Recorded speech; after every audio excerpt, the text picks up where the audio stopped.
Hi friends, இப்போ நம்ம மகாநதி பார்க்க போகிறோம். மகாநதியில் வந்துட்டு பல கூட்டத்தில் பல நரி இருக்க மாதிரி இந்த கூட்டத்துலேயும் நிறைய நரி இருக்குப்பா அப்படிங்கிற மாதிரி ஆயிடுச்சு. யாரை சொல்கிறேன்னு பார்க்குறீங்களா?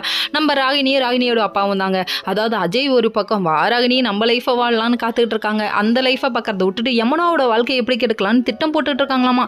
யமுனாவுக்கு நம்ம நிவினுக்கு கல்யாணம் நடக்கவே கூடாதுன்னு அவங்க அப்பாட்ட சொல்ல, அவங்க அப்பா தான் பொண்ணு என்ன ஆசைப்பட்டு கேட்டாலும் செஞ்சிருவாராச்சே. அதனால இவர் இருந்துட்டு சரிம்மா நீ சொல்லிட்டல அது நடக்காதுமா அப்படின்ட்டாங்க. இன்னொரு பக்கம் பார்த்தீங்கன்னா, அதாவது நம்ம விஜய் பழம், காய்கறி, ஃப்ரூட்ஸ் இது எல்லாத்தையும் வாங்கிட்டு போயிட்டு யாரை பார்க்குறாங்களாம், ஹில் ஸ்டேஷன்லேருந்து வந்த மாதிரி பார்க்குறாங்களாமா. யாருக்கிட்ட சொல்கிறாங்க? நம்ம கங்காட்ட சொல்ல இவங்க கண்டுபிடிச்சிட மாட்டாங்களா? மண்டமேல இருக்க கொண்டையே மறந்துட்டே பாஸ் அப்படிங்கிற மாதிரி ஆயிடுச்சு.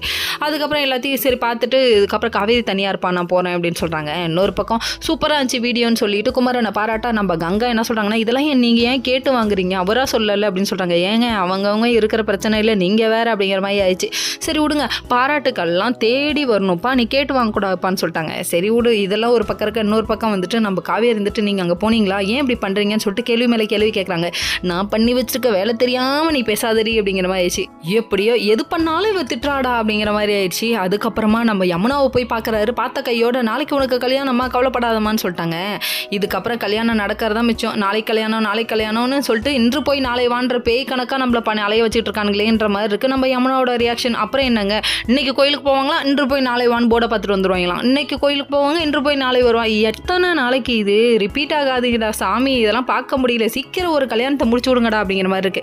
அதுக்கு நிவின் தம்பி ஒத்துக்கணுமே, நிவின் தான் ஒத்துக்க மாட்டேன்னு முரண்டு பிடிச்சிக்கிட்டு இருக்காரு. கல்யாணம் மாப்பிள்ளையே கல்யாணத்தில் இல்லைனா வேற யார் தாலி கட்டுவா அப்படிங்கிற மாதிரி தான் இருக்கு. சரி விடுங்க, இதுக்கெல்லாம் என்னதான் முடிவோ தெரியல, வெயிட் பண்ணி பார்ப்போம். நம்ம விஜயோட காதல் ஜெயிக்குதா இல்லை யமுனாவோட காதல் ஜெயிக்குதா, நீ எது ஜெயிச்சாலும் சந்தோஷம் தான் அப்படிங்கிற மாதிரி இருக்கு.